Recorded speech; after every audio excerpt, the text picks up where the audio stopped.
Assalamualaikum, Jaif Kebe Kanaro, Kangaro man from DL. Kebe Nazar yo.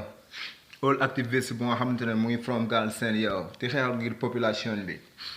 Ñu ngi leen di ziar ñu ngi leen di bëggee. So Kana Abdou Karim Gueye. Waaw. Di Kebe Mola moo gën keneen ak keneen. Bépp jeunesse mu nga xamantene jóg nañ rek pour xool avenir suñu tomorrow rek bu ko teg ci yoon.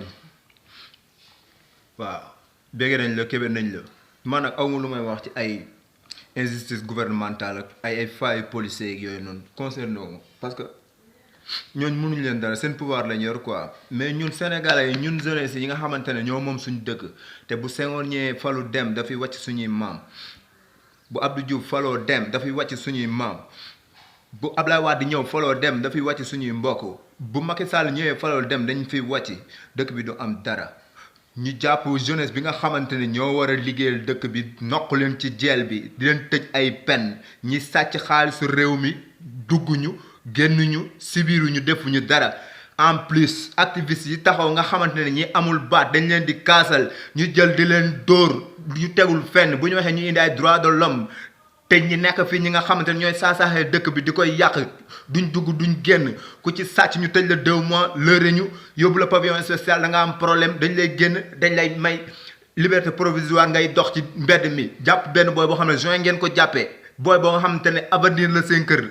responsable la ngeen tëj ko ci kaso bi ay parents dee ci mbedd mi ngeen tëj ko heure bu leen neex dañ laa tooñ te ñi tooñul nekk di sàcc xaalisu réew mi nekk fii di taxawaalu loolu lañ nit ñi di kaas ngeen di dóore da ngeen dóore ba dee jeunesse bi nag bu fekkee da ngeen a nangoo doon ay xar doon ñu nga xamante ne ay nitu gël ngeen fu ngeen nekk ay wax rek commentaire ay faux débat wax yu amul benn sens ñu leen di torturer di leen bëgg a rey di dóor xëy na nag waaw am na ñu nga xamante ne ni moom problème quotidien moo leen sonal parce que bu ñu xëyee lekk xëy naan xëy reer easy amatuñ benn problème parce que ñooñ ay innocent la yëguñu sax li xew ci réew mi ñoom nañ toog seen jotaay di neex ñu toog di fen di lijjanti di nettalante di reetaan loolu du Sénégal bàyyi mu ngi souffrir comme yeneen dëkk yi di souffrir Afrique ku nekk di jug di laaj sa part di xeex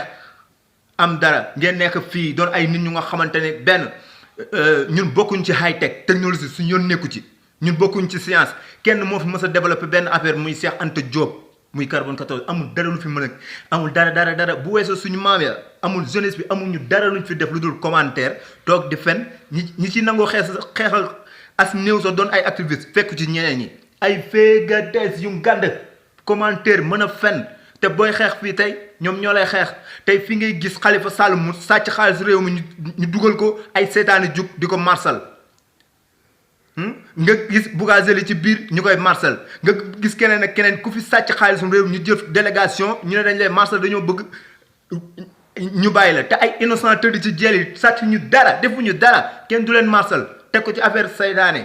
yéen nag da ngeen a nangu ñu leen di torturer di leen dóor ak di leen kii nii keneen nanguwul loolu yéen ñi yi ko nangu yéen la concerné toog leen di def ñu leen di jàppe ay xar ngeen ne da ngeen am xel di ñoddi intellectuel bu nga xamante ne jaruñu leen dara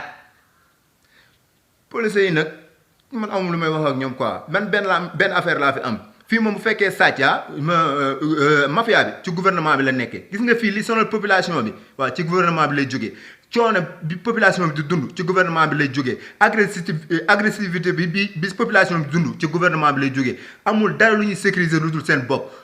suñu benn sécurité assuré wuñ ko seen sécurité bopp lañu assuré seen sécurité bopp lañu assuré di ñu torturer di ñu noq ci kaso bi di yàq suñuy liggéey di yàq suñuy deru doom di ñu tudde ay bandi te banditisme mag bi mooy ñi nga xamante ne ñooy dugal drogue fii banditisme mag mooy ñi nga xam ne ñooy trafiquer ay faux billets nekk ci gouvernement bi banditisme mag bi mooy ñi nga xam ne dañuy violer di fay seeni peine duñ ko tëgg loolu mooy banditisme mag bi banditisme mag mooy ñi ñu tëgg ay milliards ay tëgg wëndeel ci suñuy pétrole suñuy ressources duñ gis dara gaal seen façon ressource bu ne am na fi te avancé wul demul fenn ci ay fenn lañ leen di nax ci depuis Senghor ba léegi amul benn président bu fi mës a jiite defal leen dara du dul nax leen ba dem def fi ay tali def fi ay affaires yu nga xamante day dalal seen xel amul dara ku leen mës a jëriñ fii ku ñëw fi sàcc dem ku ñëw sàcc nguur gi yéeg bàll nga dem ñii moom ubbi seen i gël am ñoo xam ne xool ils ont rien compris ubbi seen i gël di duur rek bu ñu gisee benn activiste bu Karim wala ñu gis benn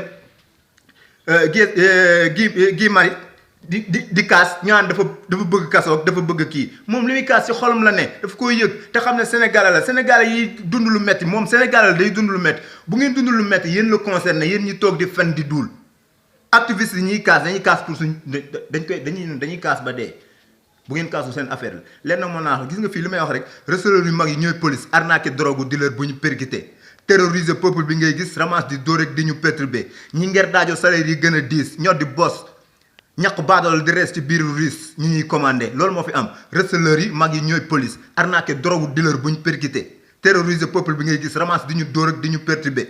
nger daajo salaire yu gën a diis ñoo di boss ci ay coup monté ñaq baadool toujours di rees ci biiru riis suñuy poste la ñuy jël di ñu commandé du ngeen gàtt ñu terroriser seen brain yi di jëriñoo seen i koom di jëriñoo seen i impôt di leen tëj ci kaso bi di leen minimiser di leen dóor ci mbedd mi di leen saaga di leen dugalal ay jàngoro di yokk seen i facture di leen def lu ne ngeen nangoo doon xar toog di duul di fen loolu yow la ko yéen la concerné yéen ñu ko yëg yéen ñi nangu yéen jël population bi yéen di leen sacrifier ñi jël population bi di leen sacrifier ngir seen poste ñuy jël seen i facture di koy yokk di liggéey ci yéen di leen dóor di leen xañ jàmm ci mbedd mi di leen xañ wax dëgg ku wax dëgg ñu noq la mel ni ñoom léegi dañuy place yàlla di yàq seen éducation doom yi di fi dugal ay bépp xeetu duugee transgenre sax lépp a ngi fi lépp amul dara ñoo amul dara lu ñu leen fi nekkal seen bopp lañ fi nekkal ngeen toog di duul di fen di comprendre loolu yéen la concerné ñun bu ñu amee lu ñuy kaas dañ koy kaas ñu kenn mënuñoo tee kaas lu ñuy kaas jaayee Kébé jaar Kanaaraw